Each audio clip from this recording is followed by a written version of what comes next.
এই কার্তিক পুজো হওয়ার সিস্টেমটা কিন্তু দারুণ, তাই না? বেশ অন্যরকম মজাদার। আর একজন আরেকজনের বাড়িতে না জানিয়ে কার্তিক রেখে আসে, তারপর পুজো দেওয়া।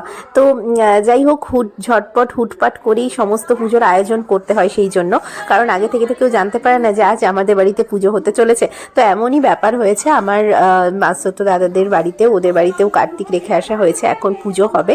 তো আর এই রাত্রে আমরা বেরিয়ে পড়েছিলাম মাসুতো দাদাদের বাড়ির দিকে। ওদের বাড়ি হাবড়া থেকেও অনেকটা ভিতরের দিকে, জায়গাটার নাম ঝিকরা। তো সেখানে গিয়েছিলাম আমি, মা, তারপরে আমার খুড়তুতো বোন তোষা, আমার বোন পুচু, আর হচ্ছে বাবা তো ছিলই, আর আমি তো ছিলামই। যাই হোক, আর এখন যে রোজ একটু একটু করে ঠান্ডা বাড়ছে, সেটা কিন্তু এই রাত্রিবেলা বাইরে বেরিয়ে আমরা বেশ টের পেয়েছিলাম। একদম মাফলার টাফলার জড়িয়ে বেরিয়েছিলাম, আর এখন ঘরের মধ্যে যেহেতু আছি সেহেতু মাফলারটা খুলে ফেলেছি। আর এখানে এসে দেখলাম পুজো শুরু হয়ে গিয়েছে। তখন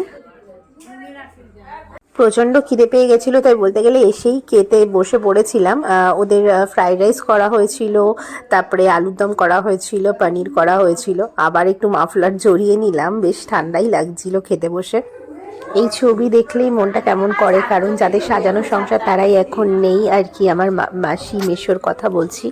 তো যাই হোক, এখন খাওয়া দাওয়া হয়ে গেছে, আর আমাদের তো যেহেতু অনেকটা দূরে, তো পুরো পুজোটা দেখা সম্ভব হলো না।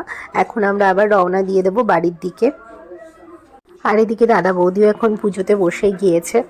আর এখানে যাওয়ার সময় শর্টকাট রাস্তাতে যাব মনে করে প্রচুর ভুলভাল ঘুরের রাস্তা হয়ে গেছে। তো আশা করি এখন বাড়ি ফেরার পথে আর সেটা হবে না। খুব সুন্দরভাবে এবার বাড়ি পৌঁছে যাব।